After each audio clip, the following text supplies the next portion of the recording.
impide que cuando estás escribiendo te pares.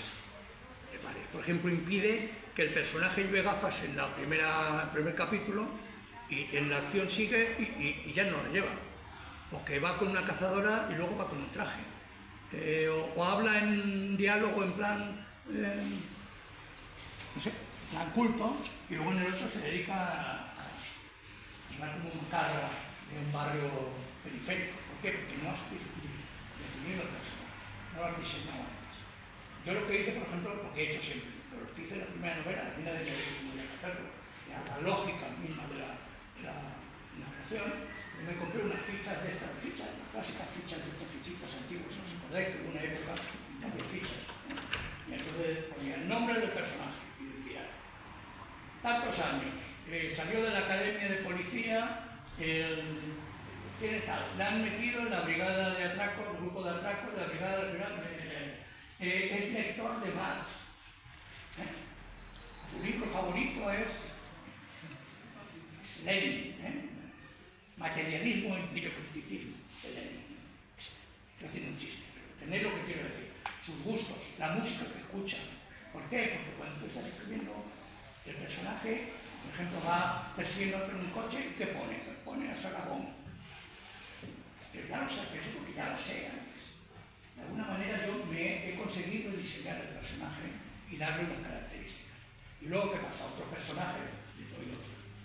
Tú vas identificando al personaje, pero eso lo tienes trabajado, consciente o inconscientemente. Entonces, cuando no tienes mucha experiencia de escritura, es muy bueno hacer una ficha. Pero una ficha, eso, es como estilo, el físico, la voz, qué opinan los demás de él, cómo se expresa, dónde vive.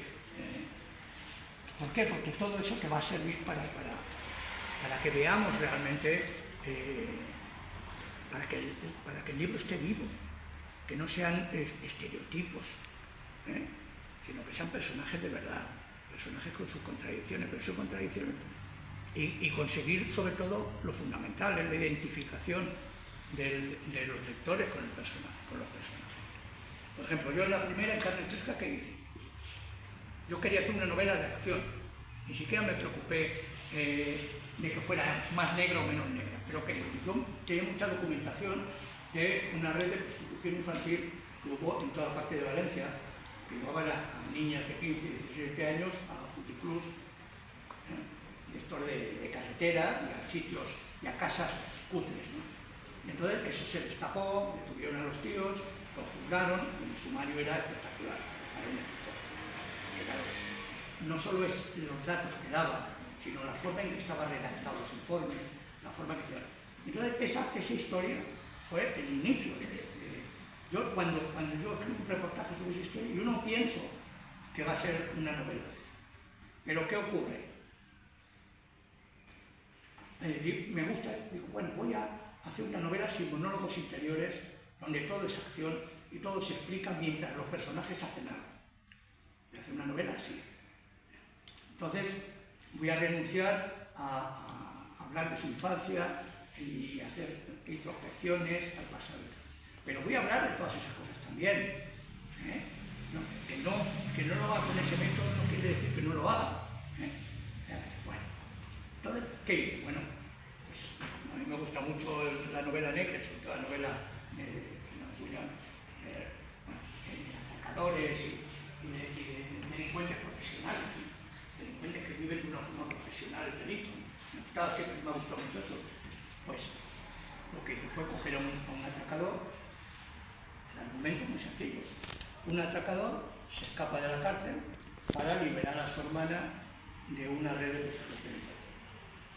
Entonces organiza un sarao y además un camino bastante salvaje y a la vez, como se escapa sangre y fuego, la policía pone a los tíos del grupo de atracos a buscarlo manejando a la familia, buscando a los contactos del tío y tal. Entonces ya está montado el artilugio. La historia es muy sencilla. ¿Cómo va a acabar? Hombre, acabar como yo quiera que acabe, evidentemente. Y además con un rollo realista. Por ejemplo, en esa novela se toman, lo digo para que veáis un poco de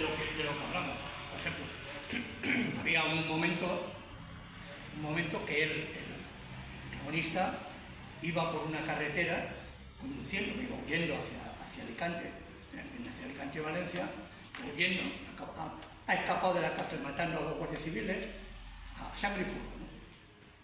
Y claro, yo digo, hostia, llevo 2 páginas donde el tío está conduciendo y no pasa nada.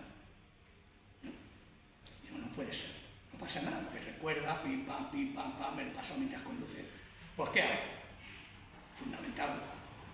Le para un guardia civil de tráfico, se pone, que el tío se lo cepilla, igual, ya estoy tranquilo. En un capítulo que no pasaba nada, ya porque dices, ¿cómo se te ocurre eso?